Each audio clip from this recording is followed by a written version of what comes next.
እግሪን ዝኸዶ ብዙሕ ዘመኽኒ ለማዛይ ትጸበ እርኳ ሕይወት መንገዲ ሓሞት ከይዝረብ ገጣብል ለኸብዲ ውሽጣዊ ጸጋኻ ኒሕካ በራብሮ ትጊት ከይዝርራዕ ምኳ ቁበሮ ኩሉ ይብጻሕዩ ስኒ ተተነኺሱ ብተስፋ ተኾሊዑ ራእይ ተተሓዲሱ ወርሒ እኳ ተረጊጸ ተቐርቡን ተዳኽሲሱ ዓለም ሰቢባ ውቅያኖስ ተጣሒሱ ተልእኾኻ ፈጽም ኣይትገደስ ብዝተረፉ ግቡእካ ግበር ኣይትጸባጸብ ብዝተዓንቀፉ ሰኩም ብጻይ ምስ ሓለፍካኒ Foreigners own real estate as part of broader plans to between the federal government and TPLF Adem Farah, who is Russian Navy. The visit of the Russian delegation to Eritrea represents a Monetary Fund concluded its visit to Ethiopia to discuss a request for IMF support. ተሓታትነት እንድሕር መፅኡ ብሪሶርስ ጥራሕ እኳ ንባዕሉ ጥዑይ መራሒ ደኣ ፖለቲካና ዳ ይዓረ The ship arrived in the region on December 12, 2002. እዚ ክትብሎ ይትብልና ንከምዚኦም ዝኣመሰሉ ጉዳያት ክትፈትሕ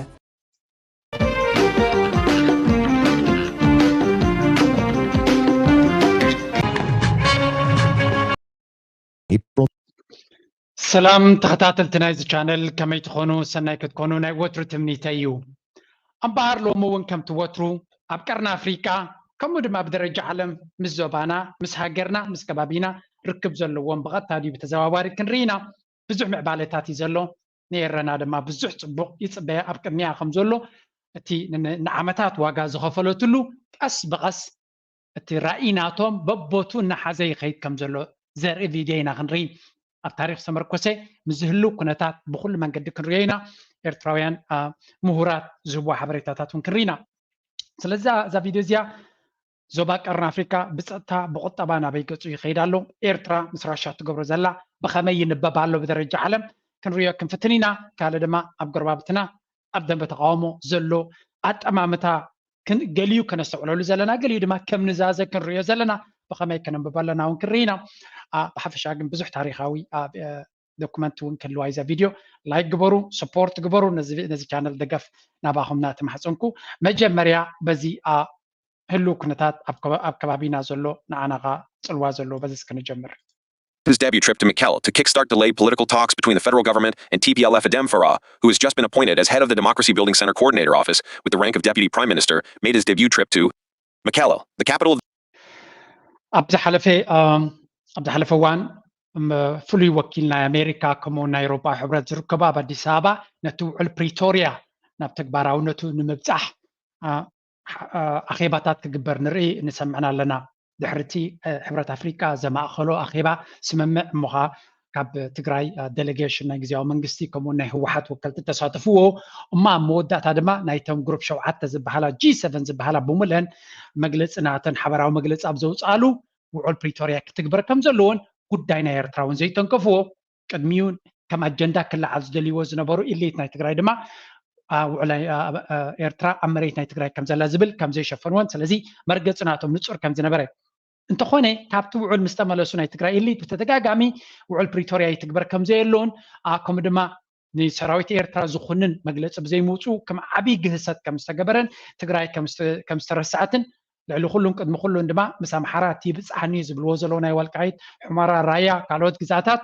ናይ ክልቲኦም ምፍጣጥ ጥራይ ዘይኮነሲ መጥቃዕትታት ኣብ ንሓትሕዶም ከስቶ ኣጥቅዕኒ ኣምሓራ ኣጥቅዕኒ ትግራይ ኣጥቅዖምና ዝብል ዘረባ እናተደጋገመ እቲ ኩነታት ናብ ኩናት ክምዕብል ከም ዝኽእል ክዝረብ ፀኒዩ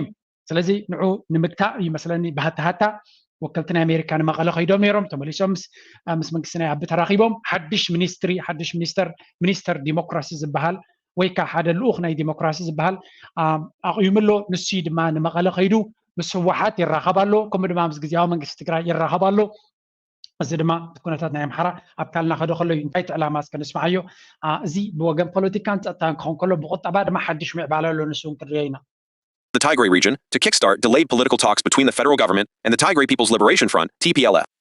According to the readout released by TPLF Adam's trip to Mekelle, where he is seen being welcomed by TPLF chairman Debretsion Gebremichi-Brinkel, and in a meeting with senior regional officials, constitutes attempts to kickstart the delayed political talks as per the Pretoria Cessation of Hostilities Agreement, COHA, of November 2022, aimed at addressing the political root causes of the 2-year brutal war in the Tigray region. እንታይ ኢና ንርኢ ዘለና ኣብዚ እዚ ናይ ውዕል ፕሪቶሪያ ወይ ከዓ ኮሃ ዝብልዎ ኮምፕሬሄንሲቭ ንኩሉ ዘማእከለ መፍትሒ ክኸውን ዝኽእል እዩ ዝተባሃለ ኩሉ ግዜ ክንዝክሮ ዘለና ኣብዚ እዋን እዚ ተጋሩ ወይ ከዓ ትእሊት ናይ ትግራይ ትንፋስ ስለ ዝረኸበ እቲ ውዕል ናይ ፕሪቶሪያ ክፍረም ከሎ ብመሰረቱ ብፀቕጢ ከም ዝተገበረ ወይ ንዓታቶም ዘርብሕ ከም ዘየለ ዘረባታት ብተደጋጋሚ ክወፅር ኢና ኣለና ኣብ ኩንነት ግን እቲ ውዕል ፕሪቶሪያ በቓል ናይ ዶክተር ደብረፅዮን እስከንስማዓዮ ቅድሚ ናብ ምኻድና እንታይ ተፈሪምን ዘይፈልጥና ተፈሪሙ ዋላት ብውድብ ዝተፈርመን ንሕና ንፈልጦ ያው ተገዲና እያ ብዝልዮም ገሊፆም ወረቐት ወዲ ፈርም ተባሂሎም ፈሪሙ ካልእ ኣማራፂ የለን ንምን እዚኣ ነራታ ኩነታት ኣብቲ እዋን እቲ ነቲ ኩነታት መፍትሒ ክረኽብሉ ይክእሉን እዮም ነይሮም ዳርጋ ብኩሉ ወገን ተቐርቂሩ እቲ ናይ ትግራይ ሓይሊ ዝገደደ ጠቕላላ ክጠፋ ኣብ ዝኽእለሉ ዝነበረ መድረኽ ኣሜሪካ ኣትያ ብምትእትታው ናታን ብናታ ፀቕጥን ክግበር ዝተኻኣለ ዝተገብረ ውሳነ እዩ ነይሩ ኣብቲ እዋን እቲ ሂወቶም ኣጥሒንዎም ነቶም መራሕቲ ናይ ትግራይ ኣብዚ እዋን እቲ ግን ንዑ ከተግብሩ ይደልዩን እዮም ዘለዉ ብሓፈሻ ንዑ ከተግብሩ ሕራይ ንዝበለ ፖለቲከኛ ናይ ትግራይ እውን ብህዝቢ ተቐባልነት ክረክብ ኣይክእልን እዩ ብርግፅ ኣገዳሲ ክፋል ናትና እዩ ዝብልዎ መሬት ከይድዎም ስለ ዘሎ እታ ክልል ትግራይ ንኢሻቶም ንዓነ ምስፋሕ حلم عباي تግራይ ዝበሃል ደርፍታት ከም ንፈልጦ ሓንሳብ ካብቲ ብፍላይ ብወገን ኤርትራ ተደጋጋሚ ሰፊሕ መሬት ናትና ይናበልካ ዝግበር ዝነበረ ካርታታት ኣብ ምስኣል ተገምጢሉ ሎሚ እታ ዝነበረቶም ትግራይ እታ ክልል ትግራይ ትበሃል ዝነበረት ንሳውን ክትከውን ኣይኮነትን በቲ ሓደ እውን ዓፋር ይብፃሕና ዝብልዎ ኣለዎ ስለዚ again እቲ ናይ ትግራይ መርሕነት ኣብ ዝዋን እዚ ኣብ ዝለዓለ መንቀራቅራት ይኹም ዘሎ እንትኾነ እቲ ናይ ኣሜሪካን ናይ ኤውሮፓ ሕብረትን ንዑ ንምትሓን ብዙሕ ፈተነታት ይገብር ከም ዘሎን ብምንታይ ንፈልጥ ከም ክስ ጌርኩም ከይትወስድዎ ገለገለ ሰባት ምክንያቱ ኣምሓራ ወይ ካፋኖ ምስቲ ፈደራላዊ መንግስቲ ኣብ ዲቕ ዝበለ ውግዮም ዘለዉ ብዛዕቦም ዝኾነ ይኹን ሽምግልና ይበሃልን እዩ ዝኾነ ይኹን ሓላፊ ናይ ኣሜሪካ ድዩ ናይ ኤውሮፓ ድዩ ናይ ዝኾነ ዓለም ናብ ክልል ኣምሓራ ከይዱ ነቲ ኩነታት ከረጋግፅ ዝፍትን የለን ኣይገርመኩምን ኣብ ኦሮሞ ከምኡ ዕጡቕ ጉጅለ ኣሎ ብዙሕ ሞትን ውግእን ዕግርግርን ኣሎ ናብኡ ዝኸይድ ፍሉይ ልኡኽ ናይ ኣሜሪካ የለን ኣብ ትግራይ ግን እታ ዝነኣሰት ክልል ምኻጫፍ ዘላ ኣብኣ ብተደጋጋሚ ዳርጋ ብፍላይ ትፍሉይ ልኡኽ ናይ ቀርኒ ኣፍሪካ ወይ ከዓ ወኪል ናይ ቀርኒ ኣፍሪካ ወኪል ናይ ኣሜሪካ ንቀርኒ ኣፍሪካ ኢሎም ዝሰይምዎ ማይክ ሃመር ስፔሻል ኤንቮይ ማለት እዩ ናብ መቐለ ዝበፅሑ ዘሎ ቁፅርታት ዳርጋ ዘገርም ደረጃ ክትብሎ ትኽእል ኢኻ ካብ ጌታቸው ረዳ ንኣዲስ ኣበባ ዝመላለሶ እቲ ማይክ ሃመር ንመቐለ ዝመላለሶ ከም ዝበዝሕ ዳርጋ ኣሰቢልና ኣለና ክንብል ንኽእል እንታይ ማለት እዩ ዘጂ ኣብቲ ትግራይ ዘለዎም ኢንተረስት ግሁድ እዩ ምዝ ሕጂ ምናልባት ኣብዚያ ከምፃእኳ ይደለኹን ኣብ ገለ ግን ሪኢኹም ትኾኑ ኢኹም ኣብ ቢቢሲ ባዕሎም ድዮም ሰሪሖም መዓልቲ ሓሶት ኢሎም ሓደ ኣርቲክል ሲ ኔቪ ናይ ኣሜሪካ ወይ ከዓ ሓይሊ ባሕሪ ናይ ኣሜሪካ ሓላፊ ናይ ሓይሊ ባሕሪ ናይ ኣሜሪካ ሲ ንትግራይ ክበፅሑ ዝብል ርአ ነይረ ከኣብኖ ስለ ዘይከኣልኩ ግን ኣብዚ ከምፆ ይከኣልኩም ስለዚ ክሳብ ክንደይ ኣብቲ ኩነታት ኤቭሪ ሙቭመንት ኤርትራ ትገብሮ ዘላ ዲፕሎማሲ ፅንሕ ኢልና ክንሪኦ ኢና ከመይ ዓይነት ኣንፃሩ ወላ ኤርትራ ንረብሓ ኢላ ብዘይ ንኢትዮጵያ ኣብ ግምት ዘየተወ ንረብሓ ናይ ኤርትራ ኢላ ትገብሮ ኩሉ ነገር ብዓይኒ ስጋት ይጥምትዎ ከም ዘለዎ እዚ ድማ ፅንሕ ኢልና ድሓን ክንሪኦ ኢና ናብዚ እስከዚያ ንቀፅላ እሞ ድሕሪኡ ናብቲ ቁጠባዊ ኩነታት ክንሰግር Who also doubles as vice president of the ruling Prosperity Party, PP is accompanied by other senior officials of the federal government, including Defense Minister Abraham Belay and Transport and Logistics Minister Alamu Saim. Members of the executive committee of the TPLF, including Getachew Rita, president of the Tigray Interim Regional Administration, TIRA, took part in the meeting from Tigray's side. The readout released by TPLF said that during the talks, the two sides acknowledged that political talks between the two parties should have started much earlier. However, both sides now agreed to start regular talks from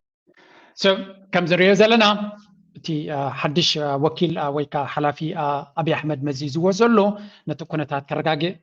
ተበግሶታት ናይ አብይ አሕመድ ከም ንሪኦ ዘለና ነቲ ኩነታት ናይ ኢትዮጵያ ከረጋግእ ምክንያቱ ብኤውሮጳዊ ሕብረት ብኣሜሪካ ብካልኦት ኩሎም ዓለማት ገለ ነገር ክግበር ክኸላልወት ሃገር ብከምዚ ክትቅፅል ኣይትኽእልን እያ ይብልዎ ኣለዉ እዚ ከዓ ምስ ህዝቢ ክራኸብ ምስ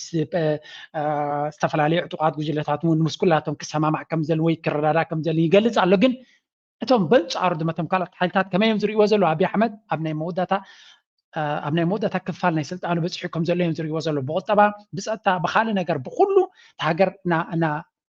ናብ ውድቐት ስለ ትኸይድ ዘላ እቶም ካልኦት ዕጡቃት ተስፋ እዩ ዝረኣዮም ዘሎ ንዑ እታ ኩነታት ክፈታሓታ ክብል ከሎ ናይ ኣሜሪካ ናይ ካልኦት ሓገዛትን እቶም ካልኦት ዕጡቃት ድማ እዚኣ እታ ቻንስ ናትና ስለዚ ክንጥቀመላ ኣለና ብምባል ክንሃርሞ ኣለና ኣብታ ትሕሞ ግዜ ረኪብና ኣለና ክንሃርሞ ኣለና ዳትስ ዋይ ዳርጋ መብዛሕትኡ ናይ ቁጠባ ናይ ልምዓትን ናይ ገለ ናይ ዘረባ ናይ ኢትዮጵያ ኣብ ኣዲስ ኣበባ ዘተኮረ ጥራይ ዘሎ ኣብዚ እዋን እዚ እዚ ከዓ ፅኒሕና ክንሪኦ ኢና ንቐፅል ሕጂ ናብቲ ናይ IMF ኒውስ which is another very very important ቅድሚ ሳግን እስከ ነዛ ኣኼባ ብናይ ትግራይ ሚድያ ከመይ ኢሎም ከቨር ገይሮማ ነይሮም ንስማዕ ብልፅግናን ብመሰረት ውዕል ፕሪቶርያ ስሩዕ ፖለቲካዊ ዝርርብ ከካይዱ ኣብ ስምምዕ በፂሖም ብዶክተር አብርሃም በላይን በአይተ አደም ፋራህን ዝምራሕ ጉጅለ ብልጽግና ምስ ሕወሓት ኣብ መቐለ ተዘራሪቡ ምክልኻል ሃገር ዝመርሖ ሃገራዊ ኮሚቴ መምላስ ተመዛበልቲ ምምሕዳር ክፈርስ ድሕሪ ዝሃቡ ኣንፈት ንፈለማ እዋን ብልጽግናን ሕወሓትን ብዛዕባ ኣፈጻጽማ ውዕል ፕሪቶርያ ተዘራሪቦም እዮም ውድብ ሕወሓትን ብልጽግናን ብመሰረት ውዕል ፕሪቶርያ ስሩዕ ፖለቲካዊ ዝርርብ ከካይዱ ኣብ ስምምዕ ከም ዝበፅሑ ቤት ጽሕፈት ሕወሓት ኣብ ድሕረ ገጹ ኣፍሊጡ بمكتل بريزيدانت بلصقنا ايت ادم فارس تمرح ጉጅለ ልኡኽ ብልጽግና ምስ ፈጻሚ ስራሕ ውድብ ሕወሓት ሎም 24 መጋቢት 2016 ዓመተ ምህረት ኣብ Monetary Fund concluded its visit to Ethiopia to discuss a request for IMF support on Tuesday without reaching an agreement, leaving the East African nation short of a commitment it made with its official international creditors. The team had a major news you. እዚ ኣገዳሲ ዜና እዩ IMF ኢትዮጵያ ዳርጋ ዝበፅሐ ካርድታት ናታ ወይ ከዓ ዕጫናታ ኣብ ኢድ ናይ ዝውሳነ ናይ IMF ዝወደቀ ክንብል ንኽእል ብዓይኒ ቁጠባ ክረአ ከሎ ስለምንታይ ኣብቲ ናይ ፓሪስ ክለብ ዝበሃል ብዙሓት ኣለቃሕቲ ናይ ኣሜሪካ እንድሕሪ IMF ውሳነ ሂቡ ነቲ ለቃሕ ዕረፍቲ ክብዋ ከም ዝኽእሉን እዚ ድማ ቁጠባ ናይ ኣሜሪካ ንቁጠባ ናይ ኢትዮጵያ ኣብዚ ሕጂ ዘለዎ ደረጃ ናይ ብሓቂ ኦክሲጅን ክኾነ ከም ዝኽእል ንኸተንፍስ ኦክሲጅን ክኾነ ዝኽእል ኩነታት እዩ ምክንያቱ እቲ ዘለዎ ሕፅረት ናይ ወፃኢ ሸርፊ ኣብ ልዕሊኡ እዚ ሕፅረት እዚ እናሃለዎ ወለድ ናይ ዕዳናቱ ክኸፍል ተገዲዱ ብናይ ወፃኢ ሸርፊ ስለ ዝገብሮ እቲ ቁጠባ ናብ ዲቕ ዝበለ ክራይሲስ ከኣትዩ ትንኩ ክገብረሉ ዝኽእል ድማ ነቲ ቁጠባ ውሽጣዊ ቁጠባ ራን ንምግባር ተይገብር እዩ ነቲ ናይ ወፃኢ ሸርፊ ንዕዳ መኽፈሊ ተጠቂሙ ገንዘብ ፕሪንት ገይሩ በቲ ወረቐት ኣብቲ ውሽጢ ካብቲ ዘለዎ ንላዕሊ ኢንፍሌሽን ወይ ከዓ ዝቕባበ ምንሃር ዋጋታት ክፈጥር ክእል እዩ ቁጠባ ስለዚ እዚ ናይ IMF ተዓዘብቲ ነቲ ቁጠባ ክርእይዎን ምስ ዓበይቲ ሓለፍቲ ናይ ሰንትራል ባንክ ናይ ኢትዮጵያ ምስ ሚኒስትሪ ቁጠባ ምስ ኩሉ ኣገዳሲ ጨንፈራት ናይቲ ቁጠባ ክራኸቡ እዮም መፅኦም ነይሮም ድሕሪ ዝርክብ ድማ ወላ ብዝርክብ ከለውን ውሳነ ንክህቡ እዩ ትፅቢት ነይሩ እቲ ውሳነ ድማ እሳቶም ተኣማሚኖምሉ በቲ ኣፍኮርስ እቲ ውሳነ ምንታይ ዝተመርኮሰ እዩ ነዝን ግበር እዮም ክብልዎ ምክንያቱ ልክዕ ከምዚ ገንዘብ ዘይብልካ ጥራይ ከኸለካ እንተመፂኻዮ ባንኪ ወይ ድማ ኣለካ ሃብቲ ንኣብነት ወርቂ ኣለካ ኣብ ትሕቲኻ ገንዘብ ግን እንተዘይብልካ ንዑ ከተውፅእ እቲ ዘለቃሕካ ኣካል ፅቡቅ ገይሩ መዝሚዙ ረብሓታቱ ኣሳሊጡ ይክበካ ዝኽእል እሞ ከዓ እቲ ገንዘብ ግድን ዘድልየካ እንተኮይኑ ንመነባብሮኻ ንገዛ ክራይካ ንገለ ክትከፍል ተገዲድካ ብዘይ ዋፅኣካ ንብረትካ ከም ትሸይጥ ዝገብረካ ከምኡ ዓይነት ኩነታት እዮም ድማ ዝፈጥሩሎም ንሃገራት ኣፍሪካ ከምዚ ናይ ኢትዮጵያ ደረጃ ዘለኻዮ ኮይንካ ተመፂሕካዮም ድማ ፅቡቅ ገይሮም እዮም ጥቀሙልካ ስለዚ እቲ ሪፎርም ንሶም ዝደልይዎ ዝነበረ ኩሉ ክገብረሎም ናለዎ ገንዘብ ነቲ በቲ ሓደ ካብቲ ዕዳ ንክድሕን ናቶም ሪኮመንዴሽን ክቡ እንተኮይኖም ተወሳኺ ድማ 1.3 ቢልዮን ዝኸውን ንሳቶም እውን ለቃሕ ክብዎም እዩ ትፅቢት ዘለዎ ስለዚ ኣብ ሓደ ነጥቢ ከምዘይበፅሑ እዩ ዝንገር ዘሎ እዚ ከዓ ውዱእ ነፂጎማ ማለት ኣይኮነን ግን እቲ ውሳኔ ኣብኡ ከምዘይወድዎን ኣብ ዋሽንግተን ክቕፅል ከም ዝኽእል ዋሽንግተን ክቕፅል ክንብል ከለና ድማ ፖለቲካ ናይ ኣሜሪካ ክሳለጥ ከም ዘለዎ ኣጀንዳ ናይ ኣሜሪካ ማለት እዩ ምክንያቱ IMF ኢልካ ወርልድ ባንክ እቶም ፖለቲከኛታት ናይ ኣሜሪካ ተዛሪቦምካ ክሰምዕ እንተዘይክኢልካ ቤና የስምዑኻ ብፍላይ ለቃሕ እንተለካ ወይ ለቃሕ ዘድልየካ ተኮይኑ መስምዒ ቋንቋ ናቶም እዘን ፋይናንስ ኢንስቲትዩሽን ስለዚ 2-3 ኣፍ እዩ ዘለዎም ብኸመይ የስምዑኻ ኣብኡ እዩ ዝምርኮስ ስለዚ again ንቐፅል ንስማዕ made substantial progress towards establishing how the IMF could support the authorities' economic program, and discussions will continue later this month in Washington, the IMF said. But the Paris Club of Developed Creditor Nations, which does not include China, said last year that an agreement to suspend Ethiopia's debt payments through 2025 could be voided if the country did not secure an IMF loan by March 31. It was not clear whether Paris Club... So, لعل كله تي ناي باريس كلاب زبال ناي عدا ريليف ويك حاجز نختركب كم قد ما كنا تاي توهي بزلو تي إذا IMF زبال قال لك فعلك أحكبك خلاله زلوا عقنا يجنزب سلزر دما أنا حاول كتكفلت خليها قبل خليه أنت زي اللي زي إذا كنت زي كفيل كان تايز بالا بانكي نتزلك بروبرتي وين نتزلك أسد كابو كوز وقف تنيم تم كريديت رسنات كوي كاتم على كحتنات سلزي نا IMF وسانة العلا قداش نزلوا ويكسب حجدما كودا أي كعلن كودا زي مخال دما نت financial confidence ناي investors confidence قبل علي كطبعا إثيوبيا ممليسو ألوتاوي كم زخون بألوتا كم زسولون يقبروا له أمانال بعد طبعا إثيوبيا إحنا قالوا نبل تلنا نبأسك خيري مالك. Members would enforce that deadline. Ethiopia reached a separate debt service suspension deal with China earlier in 2023. Ethiopia has been without an IMF program since its last lending arrangement with the fund expired in late 2022. In December, Ethiopia became the third African nation to default in as many years after it failed to make a coupon payment on its $1 billion Eurobond. Ethiopia's economy. So, انتهينا نسمع زلنا. ناي تشاينا أبز ديل ناي باريس كلاب زبالي يلان تشاينا حنتي سب 14 بليون نيثيوبيا على حتى زل هاجريا جن تشاينا ديت ريستراكشر نتكونتات ناي تهاجر نارات زد اللي متعرات حاجزون تجبر لها تنها ساقطس أمانات تجبر لها ينبرتن اتكال عداتات جن بزح سلو زلوا وتم كالوت بزناي باريس كلاب زبال عند حري عدا ناي عدا مستنفاس وي حاجز كبوا وي كان استوى السنة زي كابتو ولد كنت كفلو زلوا عرفت كبوا أنتو قينهم إذن IMF ديل تسمعوا IMF كلو قوا كللو سلازي نتزلون بروجكت ناي كتباتات دقلمل بعدايو مالت بنفسها مخالي سلازي again التزخية زلو أكايدا ناي تقطباون طريقايو زي ميجا بروجكت سكير وزلو نبنت حركات بزحات إثيوبيا زنقفو 10 بليون كبابي تخفيلو بيت منجس تخفيتلو زي بيت منجس زي انتاي أتاوناتو انتاي كمز سخونة تاوية بلون بيروقراسي سرح كسالة تخلي سلازي أبيت منجس استف جنزب حركات أبك سارة نتهاجر زي جنزب زي أبكال بروجكتس انت زوال النيرو أمت بروجكتس كجنزب كتوال كازغن تغينو نبنت نقطبا إثيوبيا بزوان زين كساقصو زلو عدناي بزوع عدناتات بروجكت من قدنا تشاينا دي وابز غرباون كلتا سلسة عينت عدناتات مس كامباينتات نا تشاينا تفراري ما مالو زي دما أتاوي سلو زمصالو أتاوي قرب نتقطبا مرققع كتاكم يخلي بتمساسالك كابزينا خي وصانا خلنا خمان أب ودب جبتي زقاتمي سنه لون كقول حسيبا نيره أب ودب جبتي الغلق سلا زقاتمي بوزعتو زنبر ندادن كالي أقدس قرباتن بسن كتي الغلق أبتو ودب أقاتي مزلو شجر سلا زقاتمم نا ودب ناي كينيا بو دايفرسيفاي كنقبر لنا دحرج بودب ليمو سبحان كينيا كنقتل لنا حجيهم زبلو زلو قدم اسرع عمت دايفرسيفيكيشن يدلينا قالوا ودب كنقبر لنا نابلو مزحات يوم تزراربو كوسنو جن ايكلونيم سلامتاي كوسنو زي كلو يس ودب ناجبت ناي كينيا خطقه مخليه كتبل قليل تتغرص لك كاوقا تانا باديس ابا كتزغ تتغرص تزي هنيسكا بافكار تزارب كترجم يلن بورت سودان كتقامي نابل نيرو تتغرص لك كادي كاو كم تزغل بسلوطنت منقد كمتناي كينيا كمتناي جبت زلو سلازي مسير ترى ركب صبون دز غبر نيرم لك كمتناي جبت زلو انت واحده ابت مسمرنا جبت كاب عسب قريسكا هذا 100 كيلومتر مسكتكا مسناي تسرحي زلو تتغرسي كتحوسو مخالكا انت زي اللي دما كل من قد نختقبرون مسناي قدم زلو من قدي كسرع مخالكا سلازي اتزقال لمن قدي نيرترا نخير بعو أبكمي من كرغرب علومات لون ملا سرطار السنة is reeling from high inflation, a shortage of hard currency and growing external debt repayments after the federal government and a rebellious regional government signed a deal in late 2022 to end 2 years of armed conflict. The country's external debt totaled $28.2 billion at the end of March, according to government data, including a $1 billion international bond maturing in December 2024, excess $1,151,974,877 equals TE. Between 2006 and 2022, Chinese lenders had committed to extending more than $14 billion in loans to the country, according to Boston University. IMF team in Ethiopia for So حفشا قمدري دلنا قطبنا إثيوبيا نزي مسد بغلط فينا مع بلد خيز لو كنتاتيو نزلنا رانا هنكيدنا أبدي أسك حنتي نيساس بتاع بعض كنتات كذا قدم زبالة تقولي لنا نخمزيهم ده مسلو قدات كتفتة بيتك أما عراريخا خي حسكا أبقدام حاليت اللو موساتهم كفت عليهم بالكاحت كيد أب حرقصن قبلن زبين كيد كاش يقرأي فتح عليه يكتب لهم حكي تحزن نقراتي أب بزح وانات أب سمين بفلاي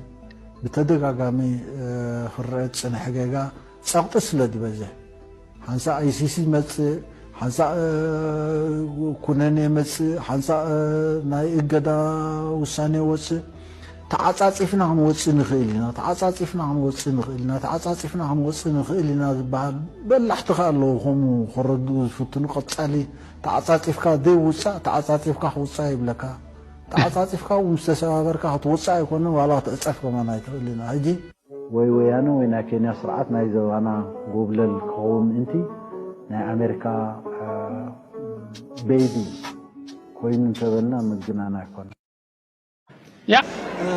History of the two nations. President of Eritrea meets Deputy Commander of Russian Navy. The visit of the Russian delegation to Eritrea represents a pivotal moment in the diplomatic history of the two nations. In a significant milestone marking the 30th anniversary of diplomatic relations between the Russian Federation and Eritrea, a senior delegation led by Vice Admiral እዛ ቪድዮ እዚኣ ክፋል እዚ ክፋል ሓበሬታና እዚ ሓደ ካብቲ ንነዊሕ ዝተፀበናዮ መድረኽ ናይ ኤርትራ እዩ እዚ ኤርትራ ምናልባት ንድሕሪት ተመሊስና ፅንህ ኢለ ከርእየኩም እየ ኣብ ደገ ባሕርናታ ፅቡቕ ምዃኑን ተደላይ ምዃኑን ዓለም ምሉእ እዩ ዝፈልጥ ነይሩ ክሳብ ክንድዚ ግዜ ዝወሰደ ስለምንታይ እዩ ፅንህ ኢልና ክንሪኦ ኢና መጀመርያ ግን እስከ እቲ ብኤርቲቪ ዝተገበረ ሪፖርት ክንርኢ because ጽቡቅ ገረም ስለ ዝገለጽዎ ነው ሚያዝያ ማስያው ወደባዊት ከተማ ባጽዕ ዝኣተወ ምክትል ኣዛዚ ሓይሊ ባሕሪ ፌደሬሽን ሩስያ ምስ ፕሬዚደንት ኢሳያስ አፈወርቂ ኣብ ምድንፋዕ ክልታዊ ዝምድና ዘትዩ ጋዜጠኛ ሻምተ ወልደ ካብ ባጽዕ ተወሳኺ ጸብጻብ ኣሎ ፕሬዚደንት ኢሳያስ አፈወርቅን ምክትል ኣዛዚ ሓይሊ ባሕሪ ፌደሬሽን ሩስያ ምክትል አድሚራል ቭላድሚር ካሳቶኖቭን ሎሚ ክልተ ሚያዝያ ኣብ ሰዓታት ቅድሚ ቀትሪ ኣብ ወደባዊት ከተማ ባጽዕ ተራኺቦም ዘትዮም እቲ ርክብ መቐጸልታ ናይቲ ኣብ ምዛም ወርሒ ሓምለ 2023 ኣብ ከተማ ሴንት ፒተርስበርግ ዝተኻየደ ዋዕላ ሩስያ ኣፍሪቃ ዝተበጽሐ ስምምዓት ብሓፈሻ ኣብ መንጎ ኤርትራን ፌደሬሽን ሩስያን ኣብ ትሕተ ቅርጺ ጸዓት ዕደና ሕርሻ ሃብቲ ባሕሪ ምክልኻልን ጸጥታን ካልእ ጽላታትን ዘሎ ዝምድናን ምትሕባርን ድማ ብፍላይ ምቹእ ሃዋህው ንኽፍጠር ንምድጋፍን ሓሳብ ንምልዋጥን ዝዓለመ እዩ ብተወሳኺ ሰላምን ርግኣትን ዞባ ቀርኒ ኣፍሪቃን ቀይሕ ባሕርን ንኽረጋገጽ ኣብ ልዕሊ እቲ ሃገራትን ህዝብታትን ዞባና ዝገብሮ ጻዕሪ ፌደሬሽን ሩስያ እውን ብዓቕማ ክትደጋገፍን ኣበርክቶኣ ከተዕዝዝን ኣብ ዘኽእል ነጥብታት ዘትዮም ኣብ ትርክብ ብወገን ኤርትራ ሓለቓ ጠቕላሊ ስታፍ ሓይልታት ምክልኻል ጀነራል ፊሊጶስ ወልደ ዮሃንስ አዛዚ ሓይሊ ኣየር ሜጀር ጀነራል ተኽላይ ሃብተስላሴ አዛዚ ማእከል ስልጠና ሓይልታት ምክልኻል ሜጀር ጀነራል ረመዳን ዑስማን ኣውልያይ ሓለቓ ስታፍ ሓይሊ ባሕሪ ኮሎኔል መልአከ ተኽለ ማርያም ከምኡውን ኮሚሽነር ባህልን ስፖርትን ኣምባሳደር ዘመደ ተኽለ ብወገን ሩስያ ድማ ኣምባሳደር ኣብ ኤርትራ ኢጎር ሞዝጎን ካልኦትን ተረኺቦም ነይሮም እዚ ከምዚ ኢሉ እንከሎ ፕሬዚደንት ኢሳያስ ኣብ ሰዓታት ንግሆም ብምክትል ኣዛዚ ሓይሊ ባሕሪ ፌደሬሽን ሩስያ ከምኡውን ላዕለዎት ኣዘዝቲ ሰራዊት ኤርትራ ኣመሓዳሪት ዞባ ሰሜናዊ ቀይሕ ባሕሪ ወይዘሮ ኣስመረት ኣብርሃን ኮሚሽነር ባህልን ስፖርትን ኣምባሳደር ዘመደ ተኽለን ተሰንዩ ካብ 28 መጋቢት ጀሚራ ኣብ ወደብ ባጽዕ ዑደት ንእትፍጽም ዘላ ወተሃደራዊት መርከብ ሩስያ ተዘዋዊሮም ኣብ ዝተዓዘብሉ ብኣዘዝትን መኮንናትን ናይታ መርከብ መብርሂ ተዋሂብዎ становится Родина, как монолит, горнили победы сегодня как сталь.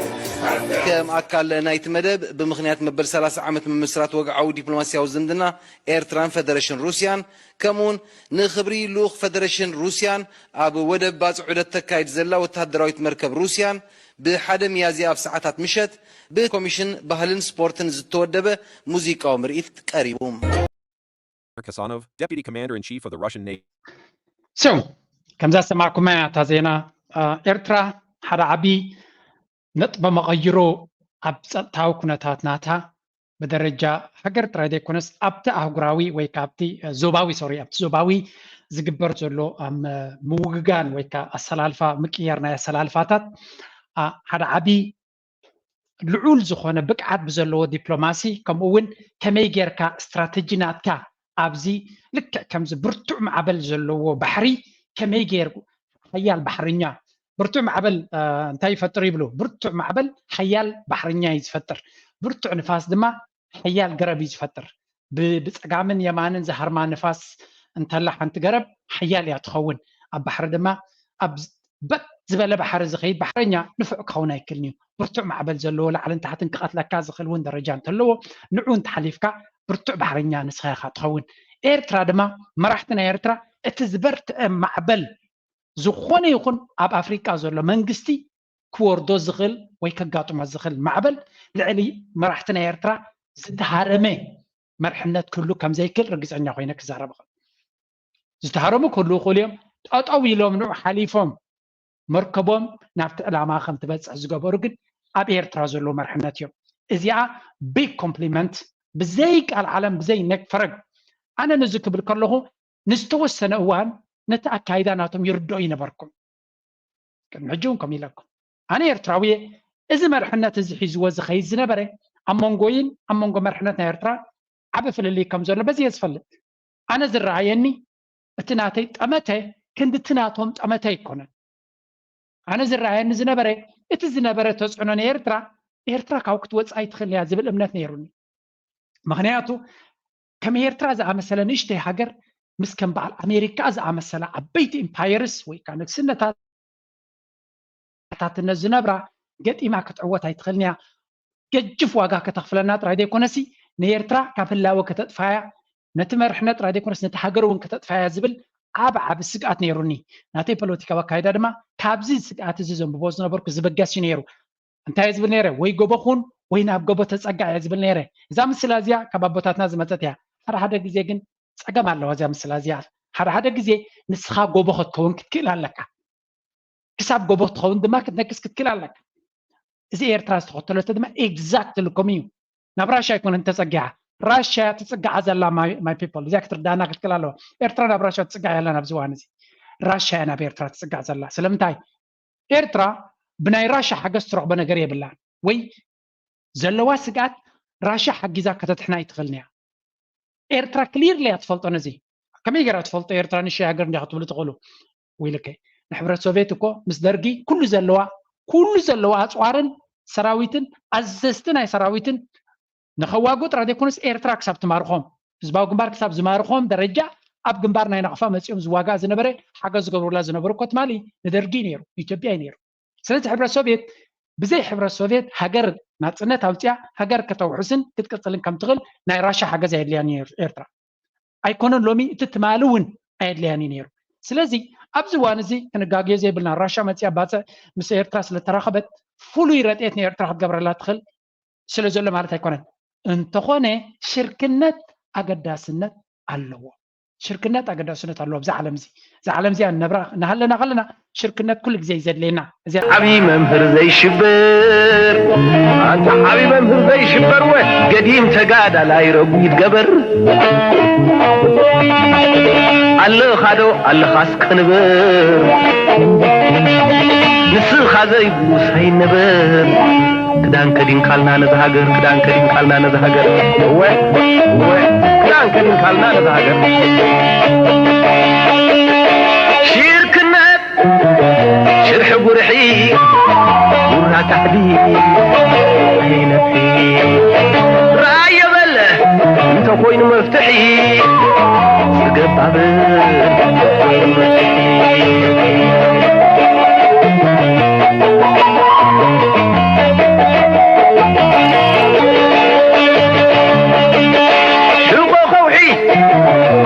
ጎብዬ ልብዕብዩ ያ ተዓበይ ፀፊ ወይ ኮነነ በየን ከም ዝጉዬ ልብዕብዩ ያ ተዓበይ እዛ ናይ ወትኹል ደርፊ ብዙሕ እያ እንድሕሪት ትመልሰኒ ብኸመይ ብዙሕ ግዜ ዘምፃ ኣባ ጎብየሲ ኣካይዳ ናቱ ኩሉ ግዜ ካልእ እውን ኣላ ዘረባ ኣብ ካልእ ግዜ እውን ኣጋጢመያ እዚኣ ናይ ኣባ ጎብየ ትብል ልክዕ ምዝ ናይ ህዝባ ግንባር ኣካይዳ تسمع كم هو نتعرماناتهم جمال كجبروه هلو exactly والدبرها ونبلا يزيا نبي حكي ترجم زلويو كل نجاراتهم جمال تصورنا تلو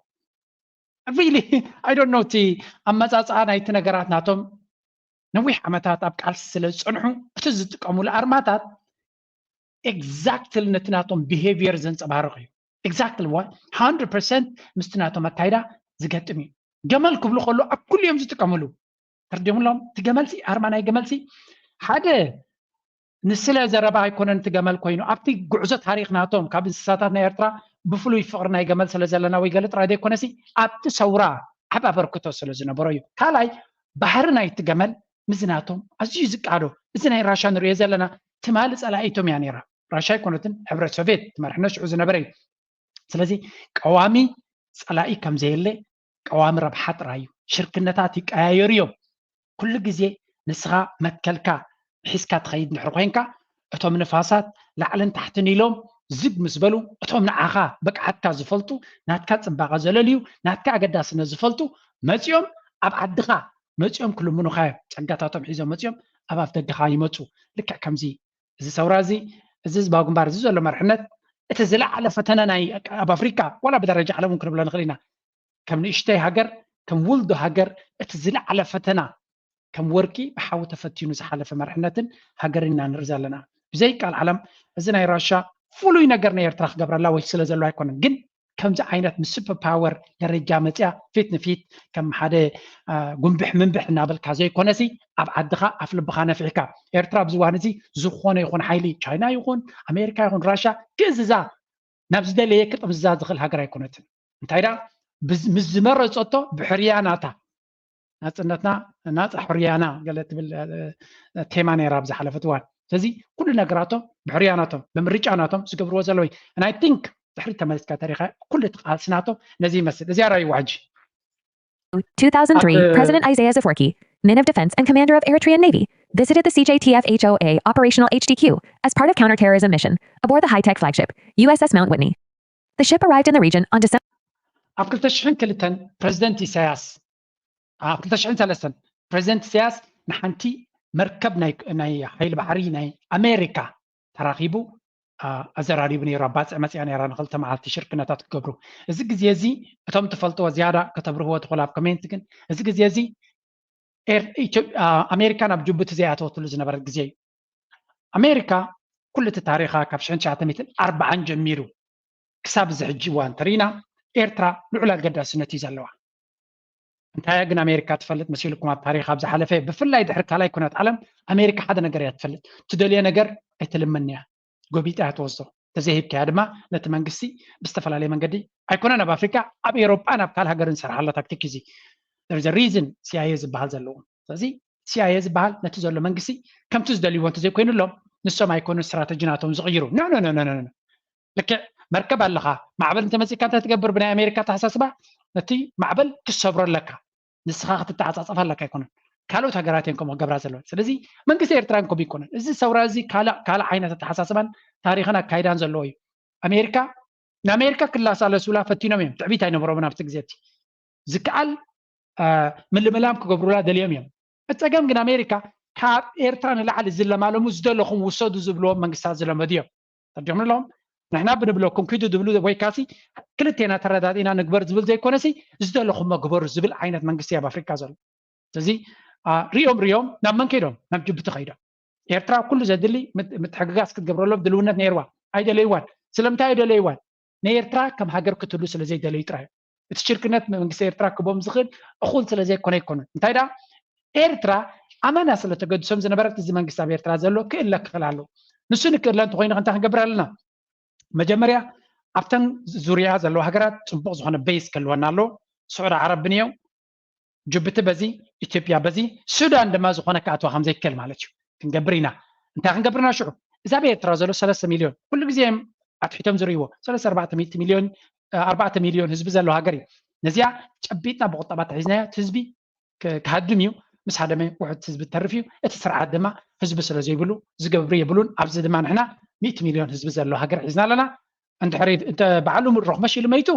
ፅቡቅ እንተዘየለ ድማ ኣብ ዘለና ሓይሊ ድሌትና ክንገብሮ ንኽእል ኣብ ኢትዮጵያ ቡጌርና ድሌትና ክነሳልጥ ንኽእል እዚ ነይሩ እቲ ስትራቴጂ እዚ ስትራቴጂ እዚ እሳቶም ታሪክ ናይ ኤርትራ ከንብቡ ትዕቢት ስለ ዘለዎም ታሪክ ናይ ኤርትራ ከንብቡ ይክእሉን እዮም እምበር እንተዘንብቦ ነይሮም ኣይኮነን ሃገር ሒዙ ዘሎ 3 ሚልዮን ኣብ ናቕፋ ኮፍ ኢሉ ከሎ ራሻ መልእቲ ምስ ኩሉ ኣፅዋራታ ንኢትዮጵያ እናሓገዘት ከላ ዘይሰዓርወሲ ከመይ ገይሮም እዮም ሎሚ ባንክን ታንክን ዝሓዙ ክንስዕሮም ኢሎም ሓሰብ ነይሮም ግን ኣብቲ ኢንተርቪዋት ናቱ ሲያስ ብዙሕ ግዜ ዝብሎ ፕሬዚደንት ሲያስ ሚስ ካልኩሌሽን እቲ ዝገብርዎን ዝፅሕፍዎም እውን ኣይርድኦምን እዩ ዝብል ሂዝ ራይት ኣይርድኦምን እዩ ምክንያቱ እንተዝርዱ ነይሮም ኩሉ ትዝገብርዎ ዘሎ ቅማረታት ኣብ ማይ ገበርዎና በለ ይዛረብ ነዊሕ ተዛሪበ ኣለኹ በደሪ ዘሪዝን እዚ ኩሉ ዝኸደቶ ኣብዚ እዋን እዚ ኤርትራ ብብዙሓት ሃገራት ትደላይት እያ ህንዲ ትደልያ ኣቡ ምስ ኤርትራ ብዙሕ ልምምዳት ሓይሊ ባሕሪ ትገብር እያ ኣብቲ ቦታ ህንዲ እውን ትደልያ ዓቕሚ ስለ ዘይብላ ቻይና ትደልያ ኣብ ኤርትራ ሕጂ ድማ ነቲ ዘሎ ተበግሶታት ራሻ ዝያዳ ትደልየሉ ንራሻ እዚ ቦታ እዚ ካብ መጠን ላዕሊ ዘገድሳ I know the problem ሕጂ ዋላ ምስ ኤርትራ ብዙሕ ስምዕ ገይሮም ክልው ክልዮም ግን ኣይክዛረቡን እዮም ስለምንታይ ክልተ እዝኑ ከፊቱ ዝፅበ ዘሎ ኣሜሪካ ዝበሃል ሃገር ስለ ዘሎ ኣብቲ ኣንቴናታቱን ኣብ ኤርትራ ገፁ ገቲሩ ዘሎ እዚ ድማ ካበይ ትሪኦ ብወገን ኢትዮጵያ ዝወፁ ዘሎ ነዚ ኩነታት እዚ ብዙሕ ግዜ ሕጂ ዓብ ናይ መንጎ ራሻን ኢትዮጵያን ራሻን ኣሜሪካን ዝግበር ምክርኻር ኣብቲ ዞባቲ ሕንፍሽፍሽ ክፈጥረልና እዩ ገለመለ ብዙሕ ትንተናታት እዩ ዝወሃበ ዘሎ ባት at the end of the day ኤርትራ ናፃ ዝኾነት ሃገር ሕርያ ትገብር ዘዋፃ መንገዲ እትኽተል እያ እዚ ንሪኦ ዘለና ድማ ኤግዛክትሊ ንዑ ዘንፀባርቕ እዩ እስከ ሕጂ ናብ ካልእ ኣርእስቲ ከይሰገርኩ ከለኹ ንእሽተን እዚኣ ንስማ እያ November 12, 2002. 21 years later, on April 2, 2024, President Isaias Afwerki visited the Russian frigate Marshal Shaposhnikov, calling at Massawa port in Eritrea. The visit is the first by a Russian warship to Eritrea in Russia's modern history. President Isaias left a note in the Book of Honorary Guests, and in memory of his visit to the ship, he was ጉብዝና ይብካ ስጋኻ ፀላእትናሲ ብርኢ ኣቢሎም ንኣብነት ቁመትካ የክነዎ ጉብዝና ይብካ ስጋኻ ቁንፁ ወይ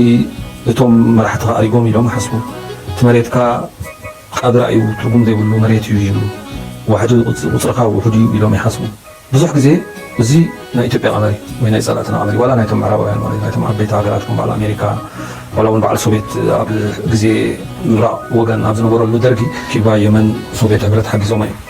أمريكا خاضنيو إسرائيل أمريكا حق زومي بحج أمريكا خلوت قانون يعرف حضرات حق زولو حق زولو كل جزء تاز جابيوا عاد فلت أنا عايز بإرترا بقعد أتردنا خبر بشتري أنا عفاني أبصح الملوك يا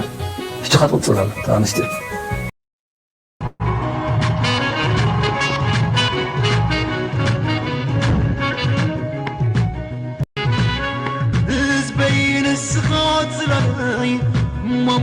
كداني زينب أخ حزن دقلي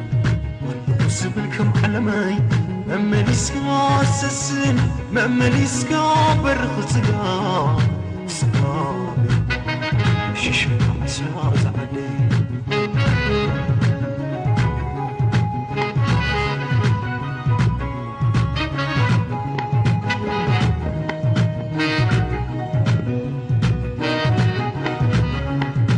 السماتات حلوب زي زقون النقاريتان لقطو لو وقنقا ورجاب وحريم ما كل تحوس عبتلي ترفكا ما مكرتو وندتنا علم دقيم كان رجيت كان مبلع زحب كبور بقلقا حكي وخلاص وانا فجم زي تتبر سفح لبونا خا يلا منكم مخا سقم زي السحرو حبو تغنيتكا نعرد دمرو من المخ بلكي الحقوق حقر ربي حالخا تبي مكان بر زين نفسي انا يفتح حجي بس فصوم غلا اخلي باس نخل وي كله وي نقارن نخل بزغنا منقدي سلا نسق كل كلوجن حدينا هم شون رسولتي حكانا شون نتخل نبروز نبرنا كم زتجبرني بحنس عب حنت ستيما نغيب إزي كفطوا يكلني زخون سلا كان يلي يتمثل وده سب كله زبز حسب نوعي يشجره غزب دلي في وقت كافة يدلي أتي نأرترا سبقن سعجل نو أنا دي موتكو سلدن نموتكو إذا لك أدلو نو تصنع عندي لك هذا اللغة بتيجي تصنع لك اللغة ترى أي تخليني خا حدا حين كان لها سنكيل كان لها هساني قال حنكا بخال من قد وين تلي أنا خاصنا حنا توارث لا قم يتكلم نعطيه تبغي حيل اللي تجي مشتري زي يعني حدا زي أنا نفسها مناطق أنا أسي زي الساعة بنقول قال برتعنا تي وقع مالته نقول قال زبالة بتناهي السلاح توراري ولكعزون نصنع فست أسر مالته ديكن نايجن بار حل بوتاي حجي هليكوبترات زنسوسو زبالة خمسين لان بتحت ندور ده أنا نطلعها من قدي كندي ساعات تخاطب من قد حدا ما حد تكون قدي خماي تمسك اتماي مجمرة حتى أبو زلا حمقا بوتا كم زي تشوق تسعتار مالتي نايمة وشتي كابو قدم بمازن جريكان غيرك أبكوز تمرو كابكوز أنا جريكان تمرو كتأتون أبدي فعكا تا هادو تغيرات صنعتو كبيدينيو كل قال ترى عرضناها تقول قال كاتا مرتر مسيخة زلطو حمش تشدش تسونا أكيد كزينا نعم دارك بتعلو كيوك شعو إلا نحتاجنا شعبي أصابي له إلا أبي له شعبي تاكو إنه يلي إنه له شعبي أنا نقول ماني شعبي حجي ماني شعبي نحنا هنا كتب نواقع زلنا في الكمبار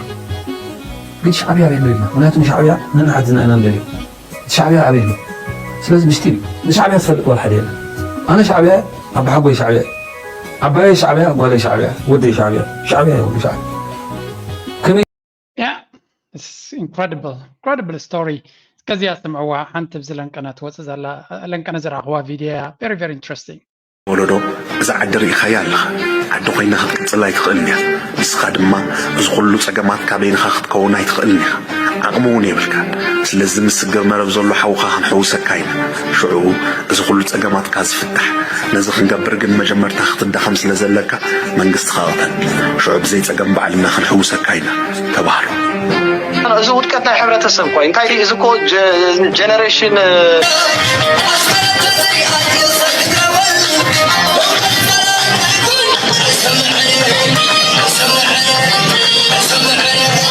حدا خولو دي أبتكزي أب كوليجي ديرا أم موبايلي يسجر فيديو النار أخو مدرنا يزوم سبات يزوم سبات كسر شعب دم بتقاومو زبل سمت رايز فولت أمنيرا تقابير ناس مقابر ناس كدفريو تقابيرنا النورولوس نجر أيكونن نزم مهري حدا أفت تورنتوان ناي ملسكو مقابر كوتسالو تبايلو يقعنيرو ها نايدك استيفانوس كون 3 عامات تقبر مقابركو ناب دبر ايبات وي دحراي دبر برهان زتباله توسيد تقاصيو ناي صلايخا بحري زي مفلات نصلايخاون ولا تعرقو معراق صبقيو كن تعرق ابيلا الكا اوديت مغبر بب زمنو بب وقتو ابيلو نابلكا معقان بليحنتيو ازبلحات زبليحنت زي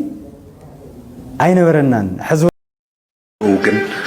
زوم سبات نبحق اليوم الزارب زلو إذا حلم عباي تقراي دو ولا قلمله بقى عندي مسوقات تخفي الوازمة إذا هجر تزاري بوم كشطواني بالبوم ديم إذا زربا ولا بأكاد انتزي وعنا يوعبك بحي تاريخ منالو بلك إذك عنا زيك عنا دنبا عند الناتيو أبتم سبات إذا تشزد أنا بيات النريسة إذا كل نتبتات مغنيت يزخيد زلو خد يكونت انتبالنيرا إذا دا أقوع إذا دحريت انديرو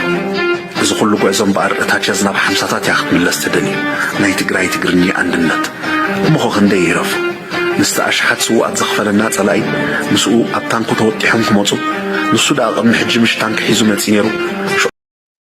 زحان تفير عن متى كان أبار عن تقامي انتا مسيلكا أنا سي أبال برو متى أخوين الربع عمد كيدن دي ولا تقرو بندامسو نسخاري خان داولو يتشارق لنيرم حجي انتا مسيلكا أبزي من سيد ورد زول حدقا قليل كاين مسلكم خبرات حوات حجي سباتي معنا ما أمنا أخوين نقرأكا سباتي مرؤية زي حوي زون هكدفني من المخاص ما أمنا حجي أنا قومي التلتر زون أخي دناني رجعني واقعنا نخبز 4-5 عمد أنا فيسبوك كاي فلتني نزح حوي تريز الله مالتي تواقع قلت نخوف له زول ناسي أفسدرانا حنفش فيش ولد مت من عخاخ رقمون عقو رقمو قال لي الواقع كنا نخبز زول مالتي أجي زحوين هلكا لا أكلنا ندالو كفلينا سرين ندالو غفلينا حماسين ندالو غفلينا سنهيت كراني لهم كفلينا قاش باركا معراب ندابلو كفلينا سحل نقفا ندالو كفلينا دنكل سماري لهم كفلينا دنكل باطيعي لهم كفلينا أشماتهم زي فلت قدم زي شطونا سالا جينا هاجر متياتلنا سالا جينا هاجر متياتلنا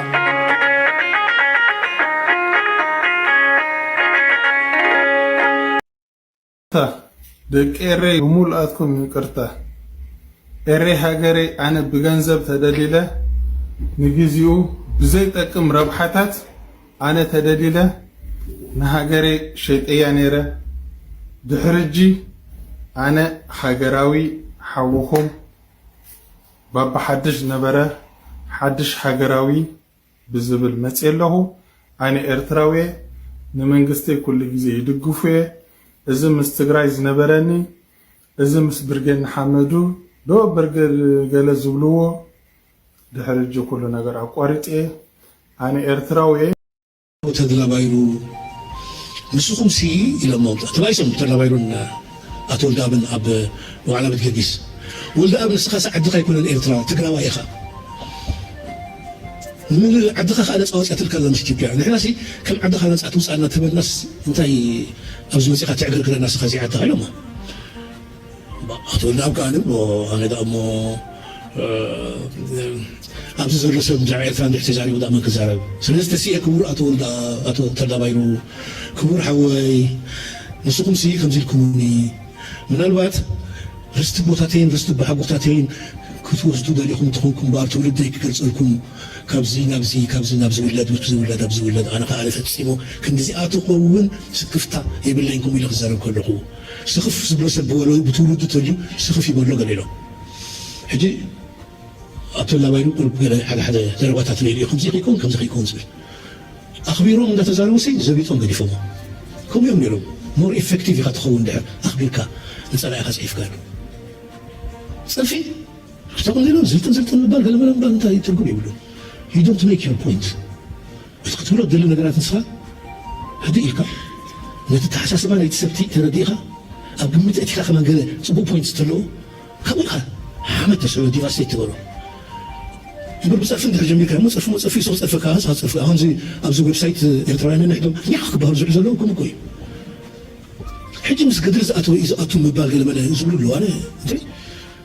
ويك أبزو بهلنا متحت فلا بهلنا يتجلسي أتوم أيبرنيم أنا كن مثلا أنا بزحت عرقتي قالوا مستدرهم بين نبوهم أتوم زلوا أنا نبوي أبى أتوم أيبرني أتاع زلوا أبتقرأ اليوم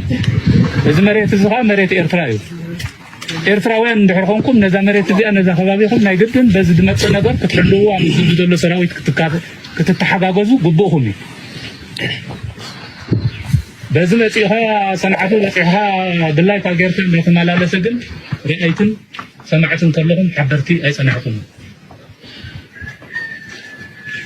بدك علىهم يدبها أبي إيرو قل حضرت الزهيد يلا يزبلا بعيد عن قصي ما رأينا دم صحيح نزل له سراويتهم مسكالة أكلاتنا من قسون زخان نتحبغر أي صنعكم مدن جنسايد ديترماين دحرتو غيرو فتحت حتاتነት እንድሕር መጽዩ ብሪሶርስ ጥራሕ እኳ ንዋዕሉ ጥዑይ መራሒ ደኣ ፖለቲካና ዳ ይዓረን ጥዑይ መራሒ መንግስቲ ዳ ይብልና ነበር ሪሶርስ ማዓት ይመጽ ስኢሉ ክኽፈት ኩዕዝ እዩ ሶት ናይ ጀነሳይድ ጉዳይ ሲሪየስሊ ክውሰደሉ መድፍዕ የድልየና ታንከ የድልየና ብረት የድልየና ውግእ አይንደሊን ጥይት አይንደሊን ተኹሰ አይንደሊን የስ እዚኣ ጥራሕ እኳ ስጢምና ብመሓዝ ብሪሶርስ ብዙሕ ንጥቀም ንኽእል ትክክለኛ ቦታና ንሕና ከይኮንና ነቀባጥርስ ቀባጠረልና ወይ ኮንኩን እንታይ ብላለ ሰምዑ ኣለኹም እታ ጉዳይ ናይ ህልቀት ዝብልዋ ዘለውን ተሰሪሓ ብዙሕ ረብሓ እዩ ዘለና ይብሎ ሶ ባይ ዘ ወይ ኣብዚ ቀረባ ነቲ ሓንቲ ካብቲ ኣብ ኣክሱም ሓደ ህልቂት ተፈፂሙ ኢላ ናይ ሮይተርስ ጋዜጠኛ ዝነበረት ብሕቡእ ኣሽኪዖም ምስ ሓተትዋ ዝኾነ ጭብጢ ከም ዘይብላ ካልእ ግዜ ከምፃልኩም እየ ከምኡ ዓይነት ሓበሬታ ከምፅ ከለኹ ስለ ዝፃብኡኒ ዘለዉ እዩ እምበር ዝኾነ ይኹን ጭብጢ ከም ዘይነበራ ሰብ ኢሉኒ ኢላ ከም ትገብሮ ዝነበረትን ፊልሚ ዶኩመንታሪ ንሰርሕ ስለ ዘለና ሓበሬታ ሃብና ኢሎማ እታ ጋዜጠኛ ዝኾነ ይኹን ጭብጢ ነበሮምን ሰብ ዝበለና ኢና ኢልና 800 ተቐቲሎም ኣብ ኣክሱም ብግፍዒ ተሓሪዶም ዝብልዎ ዝነበሩ ንሱ ከም ዘየጋጠመ ወይ ዝኾነ ይኹን ጭብጢ ከም ዘይብላ ገሊፃ ድሮ እቲ ኩነታት ሰላም ካብ ዝኾነ ነዊሕ ኮይኑ ክሳብ ሕጂ ሰነድ ዝነብር ነይሩ መወፀ ነይሩ ሕጂ ኸ ከምዚ ዝብሎ ዘሎ ኣሉላ እቲ ኩነታት ረብሓ ብዙሕ ከምፅእ ዝኽእል ምዃኑ ፈሊጡ ነዚኣ ንኺስና ንኤርትራ ብሓዊት ኢና ክንረብሕ ኣለና እዩ ዝብል ዘሎ ገይ ተመሳሳሊ ካብቲ ቅድሚ ሕጂ ዝነበረ ኩነታት ዘይፍለ ማለት እዩ ኣብዚኣ እስከዚኣ ስምዕዋ 87 ሕገ መንግስቶም ሪኢኻ እዞም ሰባት እዚኣቶም እንታይ እዮም ምንበል ሳሆ ዝኣክል ብሄረሰብ ዝረስዕ ሕገ መንግስቲ ናይ ትግራይ እንታይ ዓይነት ሕገ መንግስቲ ንመን እዩ ኸሂቦሞ መሰልሰለ ዘይብሉ እኮ ሰብ ይጠየቀን ተዓፊኑ እኮ እዩ ዘሎ ሳሆ ዝኣክል ሓደ ማሕበረሰብ ናይ ሓደ ሃገር ኣካል ናይ ክልል ኣካል ዕርኽትና መማህርትና ክንደይ ዝተዋፅኦ ነዚ ዓዲ እዚኣ ዝገበሩ የለው ነፍቲ ሕገ መንግስቲ ናይ ትግራይ ስለዚ ወያነ ሕገ መንግስቲ ፈልቲ ክብሪ ረቅሒ እንተባለ ኣየጥዕመሉ ግፂ በቃ ቀልዲ እዚ ህዝቢ እዚ ንዓ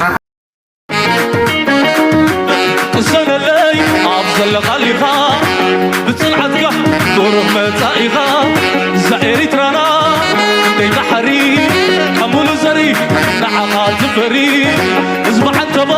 መልሐቕ መላዝቦ ተሓስስ ሰልሚ ሎሚ ከም ትማሊ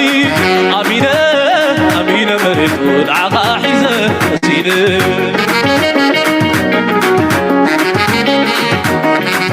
ኣሚነ ኣሚነ መሬቱ ንዓኻ ሒዘ እሲነ